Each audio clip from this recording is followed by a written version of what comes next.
The first time I looked in the mirror that morning, I didn't recognize the woman staring back at me. Half of my hair was gone. Not styled. Not trimmed. Gone. I stood frozen in front of the bathroom mirror, my hands trembling as I reached up to touch the jagged strands that barely brushed my jaw. Just 8 hours earlier, my hair had fallen nearly to my waist. I'd spent years growing it, caring for it, treating it like the one thing that truly belonged to me. Now it looked like someone had taken scissors to it in the dark. And someone had. What hurt even more than what they did, was discovering who had done it. My name is Amelia Brooks. I'm 28 years old, and until that weekend, I believed that no matter how complicated family could be, love always existed underneath the misunderstandings. I was wrong. What happened the night before my younger sister's wedding changed the way I saw my parents forever. But if you're expecting this to be a story about anger alone, stay with me. Because what happened after that haircut revealed secrets that had been hidden for years. Secrets that explained why I had spent my entire life feeling like I was never enough. And by the time the truth came out, our family would never be the same again. If this story resonates with you, leave a comment telling me where you're watching from. I'd love to know how far this story travels. Growing up, everyone said my sister Claire and I were complete opposites. Claire loved attention. She could walk into a room and instantly become the center of every conversation. I preferred quiet mornings, bookstores, weekend hikes, and conversations that lasted hours instead of minutes. People often assumed that meant we didn't get along. The truth was more complicated. When we were little, Claire and I shared everything. Blankets. Birthday cakes. Secrets whispered after bedtime. But somewhere during high school, things changed. Not because of us. Because of the adults around us. Whenever relatives visited, someone would eventually compare us. Claire has such confidence. Amelia is the responsible one. Claire is so glamorous. Amelia is naturally beautiful. At first those comments seemed harmless. Later, they became weapons. Every compliment one of us received somehow became an insult to the other. Instead of celebrating us individually, people treated life like a competition neither of us had agreed to enter. I tried to ignore it. Claire couldn't. When Claire got engaged to Daniel, I was genuinely happy for her. She called me crying with excitement. "I want you beside me on my wedding day," she said. "You've always been beside me." I believed her. For nearly a year, I helped plan everything. Venue visits. Invitation designs. Flower meetings. Cake tastings. I drove across town after work countless evenings because she insisted she couldn't do it alone. Whenever she thanked me, I felt hopeful. Maybe we were finally becoming sisters again. Then little things started happening. Mom suggested I wear a different dress than the bridesmaids because mine was too elegant. Dad joked that I should avoid curling my hair because today isn't about you. Claire laughed awkwardly but never corrected them. At first I convinced myself they didn't mean anything by it. Still, those comments never completely left my mind. 3 days before the wedding, I arrived at my parents' house where everyone would stay before the ceremony. The atmosphere felt different. Conversations stopped whenever I entered the room. Mom kept whispering with Claire. Dad avoided eye contact. Whenever I asked if something was wrong, everyone smiled a little too quickly. "You're imagining things," Mom said. Maybe I was. After months of wedding stress, perhaps everyone was simply exhausted. That's what I kept telling myself. The evening before the wedding should have been joyful. Instead, tension hung over dinner like an invisible storm. Claire barely touched her food. Mom watched me constantly. Dad seemed unusually nervous. Around 10 o'clock, I said goodnight and went upstairs.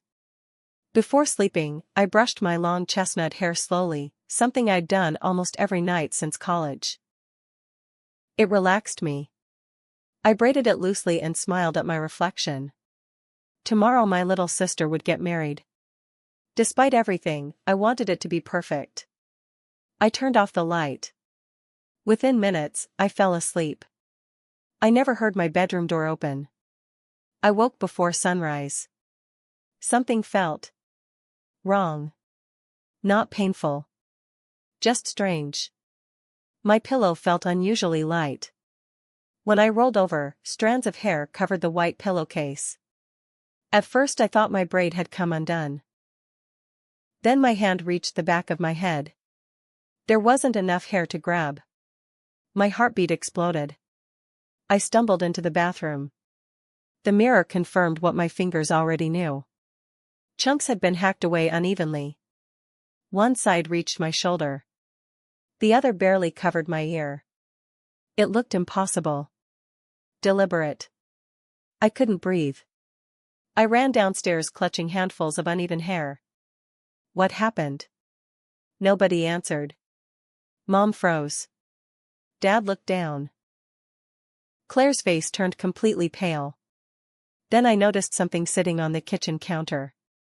A pair of silver scissors. And beside them, a lock of hair tied neatly with a ribbon. No one moved. Finally, Dad whispered 4 words that shattered everything I thought I knew. We can explain this. The room fell silent. But before anyone could say another word, someone knocked loudly on the front door. When Mom opened it, an unexpected guest stepped inside holding an old photo album. She looked directly at me, then at my parents. I think, she said quietly, it's finally time Amelia learned the truth. The woman standing in the doorway looked to be in her early 60s. Her silver hair was neatly tied back, and she clutched a worn leather photo album so tightly that her knuckles had turned white. I had never seen her before. No one spoke. My mother looked as though all the color had drained from her face. My father closed his eyes for a brief moment, almost as if he'd been expecting this day for years. The woman glanced at me with unmistakable sadness.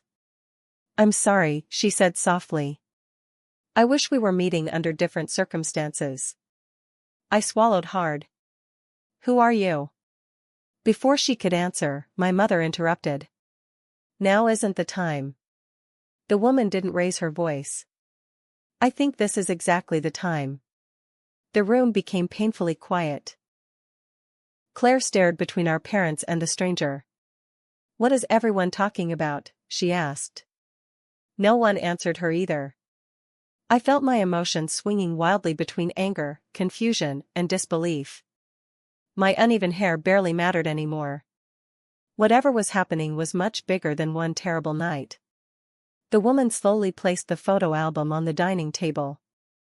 My name is Eleanor Hayes, she said. I worked with your grandmother for almost 20 years.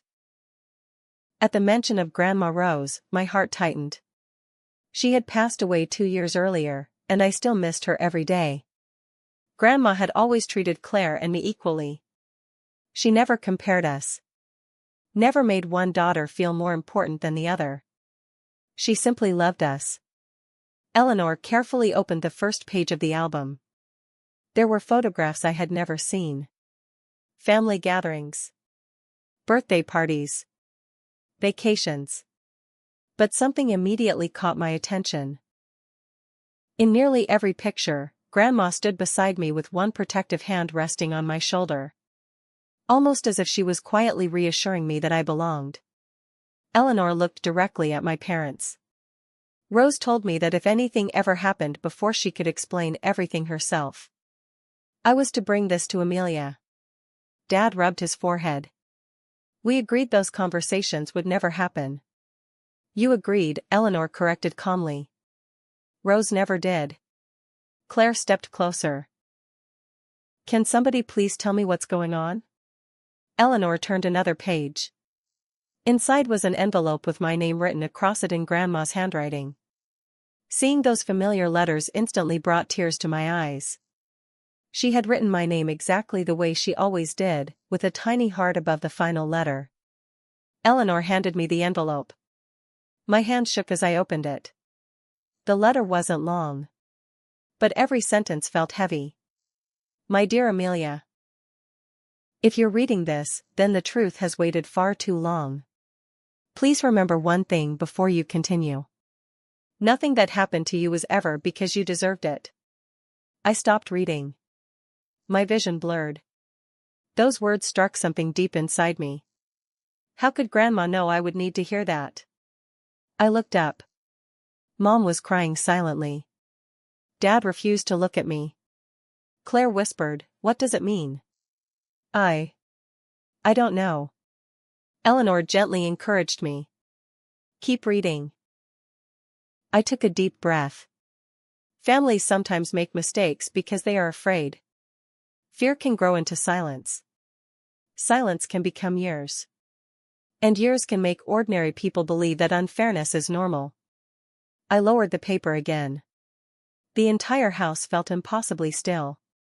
It suddenly occurred to me that my entire childhood had been filled with moments I never questioned. The birthday when Claire received a new bicycle while I was told mine could wait another year.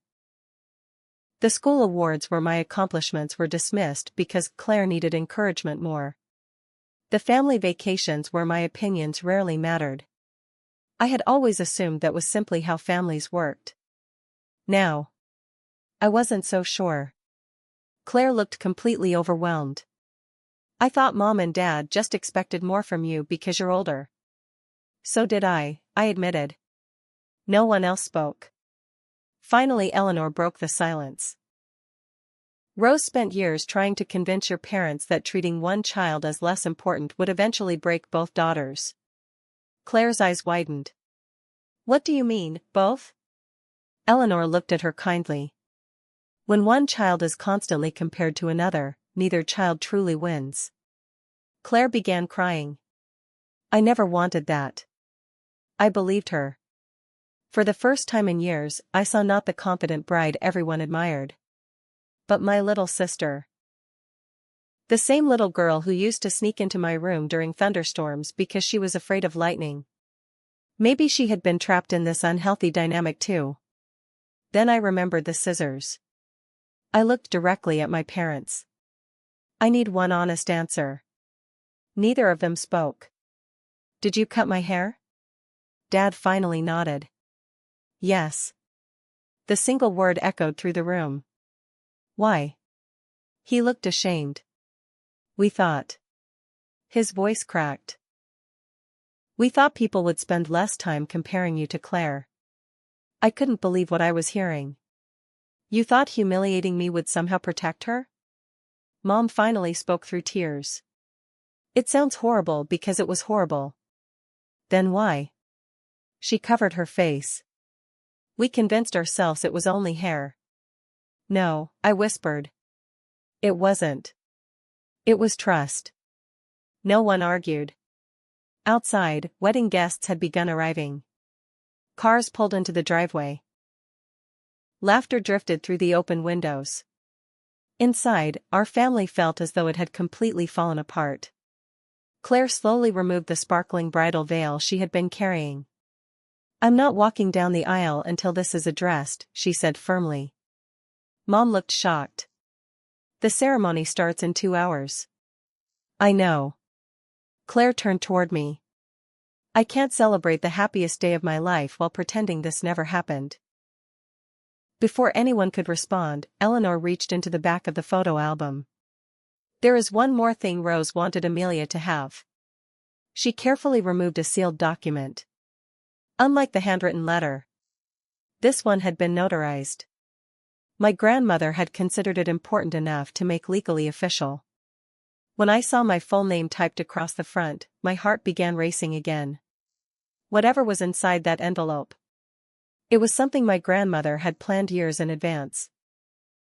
And judging by the expression on my father's face, he had desperately hoped I would never read it.